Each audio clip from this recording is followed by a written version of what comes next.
여러분 안녕하세요. 이번 주는 유난히 시간이 빨리 가네요. 2월 4일 금요일 김수정의 프리마켓 다이어리 시작하겠습니다. 지난 4거래일간 상승 랠리를 이어오던 뉴욕 증시는 수요일 장 마감 후에 어닝 쇼크를 보인 메타 플랫폼스가 26% 이상 급락하면서 5거래일 만에 약세 전환한 후 하락 마감했습니다.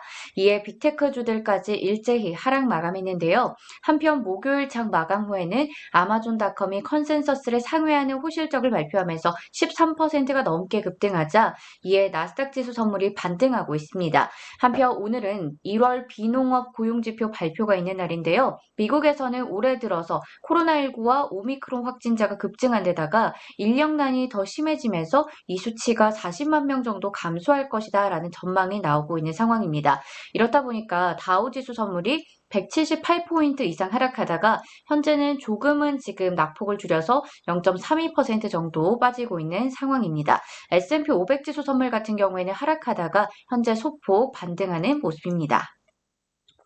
오늘 10년물 국채금리는 소폭 내렸지만 여전히 1.82%를 상회하는 수준이고 국제유가는 2%가 넘게 오르면서 어느덧 92달러 선을 넘어섰는데 2014년 이후 처음으로 배럴당 90달러를 돌파하면서 인플레이션에 대한 우려가 커지고 있습니다. 비트코인의 가격은 모처럼 4% 이상 반등하면서 38,000달러 선을 넘어섰습니다. 자, 그러면 금요일 개장 전에 이슈 종목들 확인해 볼 텐데요. 먼저 목요일 장 마감 후에 실적을 공개한 오늘의 주인공이죠. 아마존닷컴 보겠습니다. 동사의 매출은 1,374억 달러로 시장 예상치를 살짝 밑돌았지만 EPS가 시장 예상치보다 잘 나왔습니다. 특히 EPS가 27.75달러다 이렇게 나왔는데 너무 숫자가 커서 이게 뭘까 하고 자세히 보니까요. 여기에는 리비안의 지분 투자로 인한 이득이 포함됐다고 합니다. 이를 제외하고 보더라도 EPS가 5.80달러로 시장 예상치는 훌쩍 뛰어넘는 수준으로 나왔습니다. 특히나 클라우드 부문인 아마존 웹 서비스의 매출이 컨센서스를 상회했다는 점, 그리고 프라임 서비스 비용을 17% 인상한다고 밝힌 점을 주목할 만합니다. 팬데믹과 인력난에도 아마존은 다양한 측면에서 실적 방어를 잘했다라는 평가를 받고 있는데요. 이에 동사의 주가는 시간의 거래에서 크게 급등하는 모습이었고 현재는 12.50% 정도 오르면서 다시 3,000달러 선 회복했습니다. 현재 3,124달러 선에서 아마존이 거래되고 있습니다. 아마존의 실적이 잘 나오자 주요 IB들은 동사에 대해서 목표 주가를 줄줄이 상향 조정했는데요. 골드만삭스에서는 투자의 겸 매수를 유지하면서 목표 주가는 4,100달러에서 4,200달러로 상향 조정했습니다. 레이먼드 제임스에서는 투자의 겸 시장 수익률 상회를 유지했고 목표 주가는 3,840달러에서 3,950달러까지 올렸습니다. 한편 키방크에서는 투자의 겸 비중 확대 그리고 목표 주가 4,000달러 유지했습니다. 메타 플랫폼스로 인해서 줄줄 하락했던 목요일 뉴욕 증시, 오늘은 아마존이 돌려놓을 수 있을지 좀 기대가 되고 있는 상황입니다.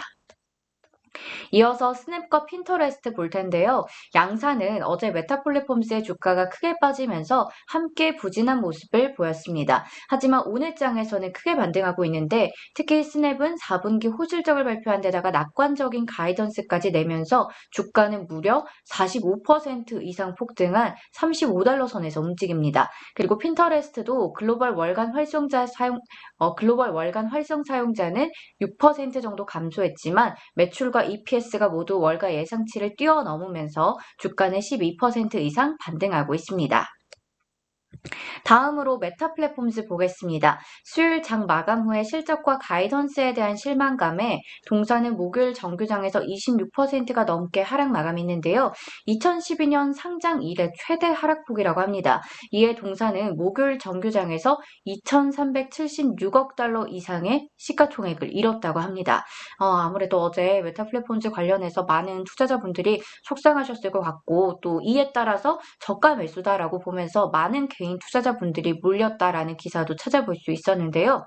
오늘 장에서는 좀 다행이라고 봐야 될까요? 0.70% 정도 아주 소폭이지만 반등하고 있습니다. 한편 키방크에서는 애플의 iOS 개인정보 보호 강화가 동사에게 악재가 되긴 하지만 이런 상황에서도 메타 플랫폼스의 AI 기술 투자와 자본 지출은 경쟁사 대비해서 장기적인 우위를 차지할 수 있다라고 밝혔습니다. 그러면서도 투자 의견 비중 확대를 유지했지만 목표 주가 자체는 420달러에서 280달러로 하향 조정했습니다. 그리고 CNBC의 매드머니 진행자 짐 크래머는 마크 주커버그가 메타버스 구현과 애플의 iOS 정책 변화 문제를 모두 해결할 것이다. 나는 그를 믿는다라고 밝혔다고 합니다. 마지막 종목은 포드모터 보겠습니다. 목요일 장 마감 후에 실적이 나왔는데 매출이 353억 달러로 시장 예상치를 소폭 밑돌았고요. 그리고 EPS는 0.26달러로 나오면서 시장 예상치를 하회했습니다. 특히나 중국과 유럽 사업부에서 손실이 두드러졌다라고 하는데 예상치를 밑돈 실적의 원인으로는 아무래도 글로벌 공급망 문제가 꼽혔습니다. 한편 지난해 포드의 순이익은 179억 달러로 리비안에 대한 투자 수익으로 인해서 82억 달러의 이익이 발생한 것으로 알려졌고 이 부분은 일회성 비용이다라고 얘기를 했습니다. 부진한 실적 발표에 현재 포드모터의 주가는 어제도 하락했었는데 오늘도 5% 넘게 내리면서 18달러 선 가리키고 있습니다. 여기까지 금요일 개장 전의 이슈 종목들 확인해 봤습니다. 오늘은 브리스톨 마이어스 스킵 그리고 로얄 캐리비안 크루즈 등의 실적을 공개하니까요. 참고하시면 되겠습니다. 애플과 마이크로소프트, 알파벳 덕분에 강한 랠리로 시작했던 2월 뉴욕 증시, 메타 플랫폼즈로 인해서 상승에 제동이 걸리긴 했지만 부디 오늘만큼은 또 아마존으로 인해서 다시 좀 반등했으면 하는 바람입니다.